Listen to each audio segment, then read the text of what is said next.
What's happening inside the courtroom today may completely change the direction of Nnamdi Kanu's case and possibly Nigeria's legal political environment. No long story, let's go straight into the matter.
They call you now, you know.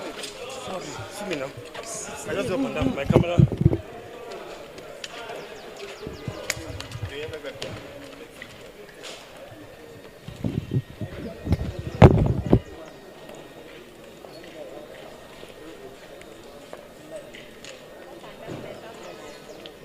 From the moment Sowore and the lawyers arrive to the moment the judge ordered Kanus out, everything that happened today will tell us one thing: the judge will not be straightforward. The moment Sowore and the legal team arrived at the Federal High Court, the energy changed totally.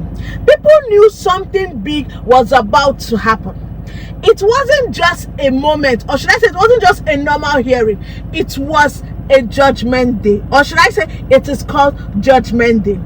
Journalists were everywhere, security was tight, supporters stood anxiously outside, even inside the courtroom.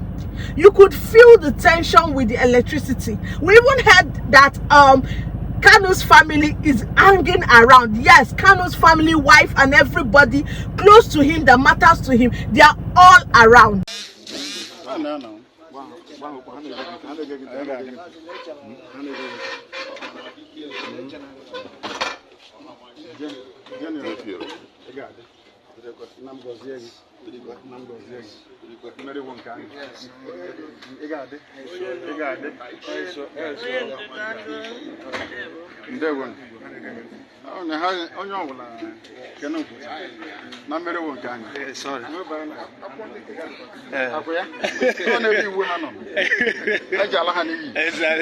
Thank you.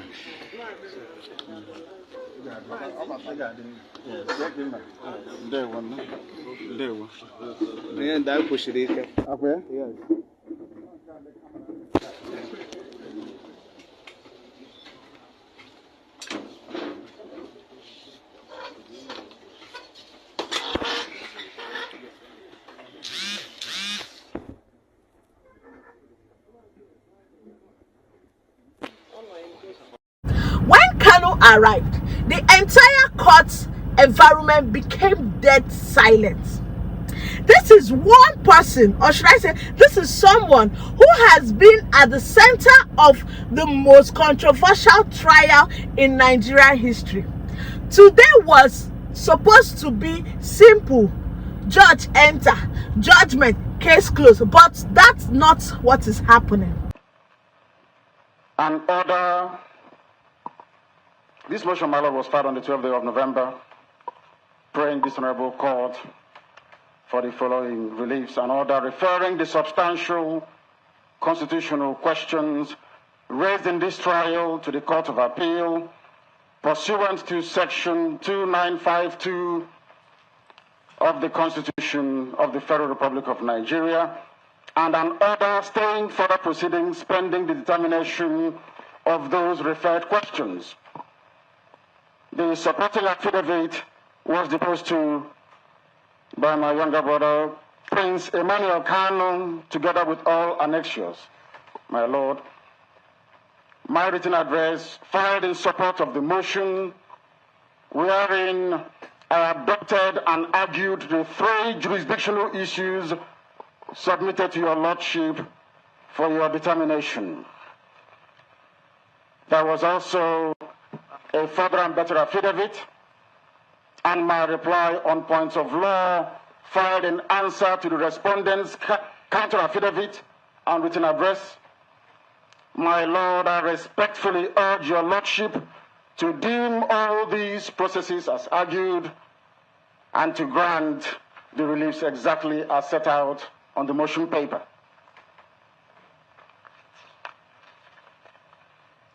And in a brief overview of what is contained in my motion, my lord, my contention is very simple.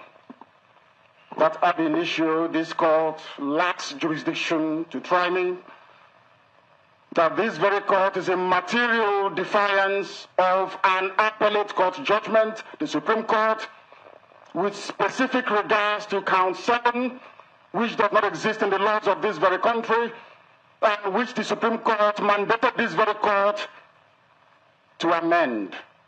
That hasn't happened. The presence of count 7 on this charge sheet, my lord, nullifies this entire proceedings completely and totally, because count 7, my lord, does not exist in the laws of this very country.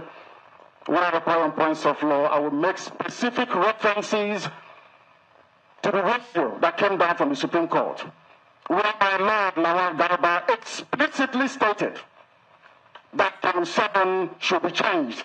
That hasn't been done, my lord, and this court is in contempt of the Supreme Court binding order. My lord, just when the judge is expected to read the final verdict, he shocked everyone in the entire courtroom. He said, before I deliver my judgment, I will allow Kanu to present all the motion he filed since the last hearing. This is unusual.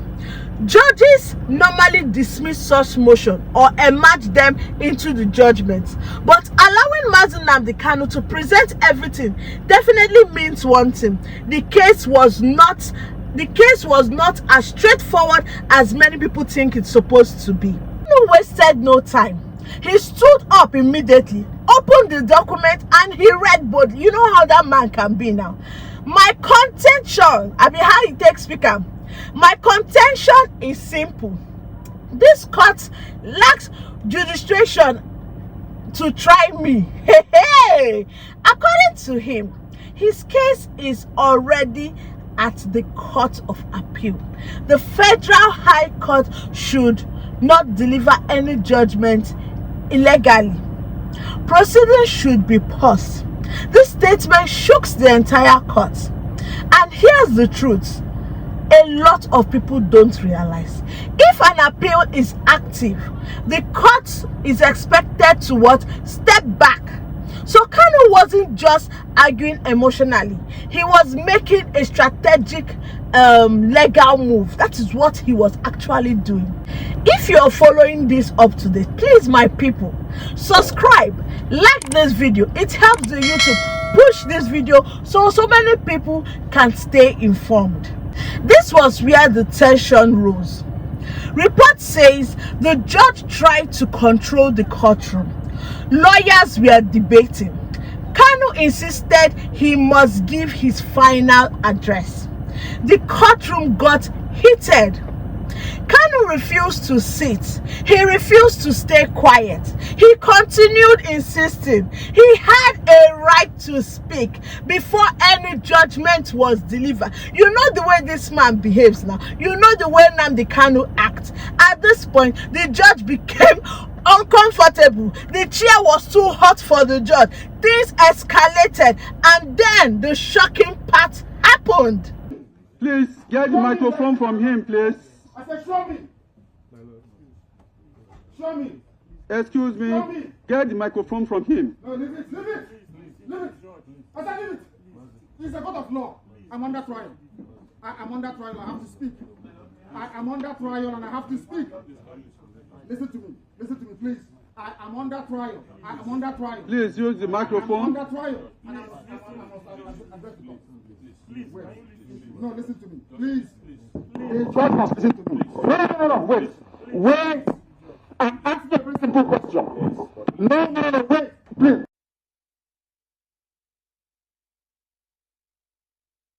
This is Supreme Court. Wait, hold on. This Supreme Court here. Hold on a second. May I said, hold on. May you please, your lordship. Please.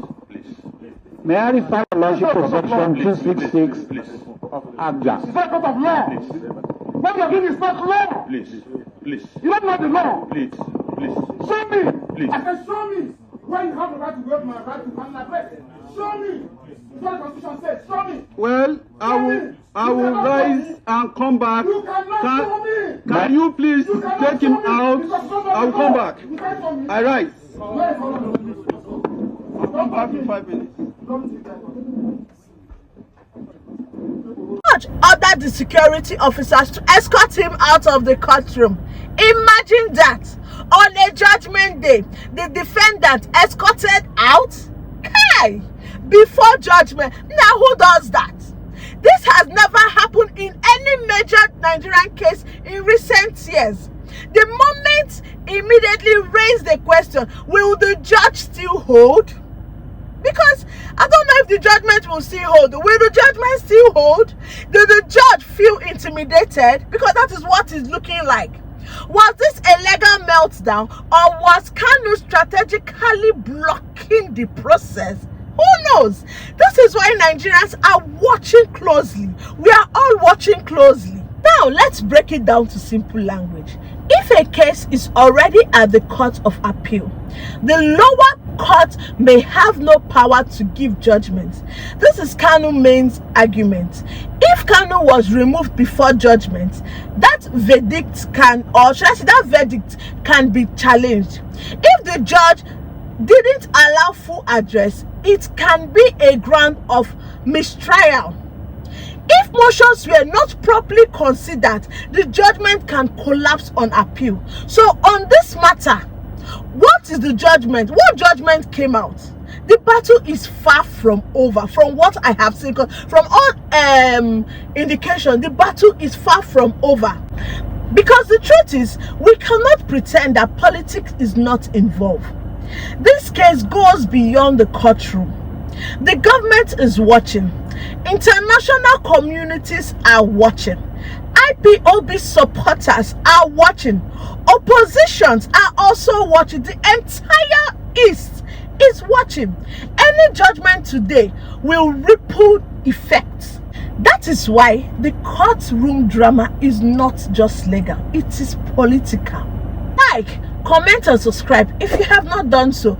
Your engagement keeps this channel growing and allows me to give you real-time updates like this. For now, the judge may still deliver a ruling, but it may be heavily challenged. Yes, heavily challenged.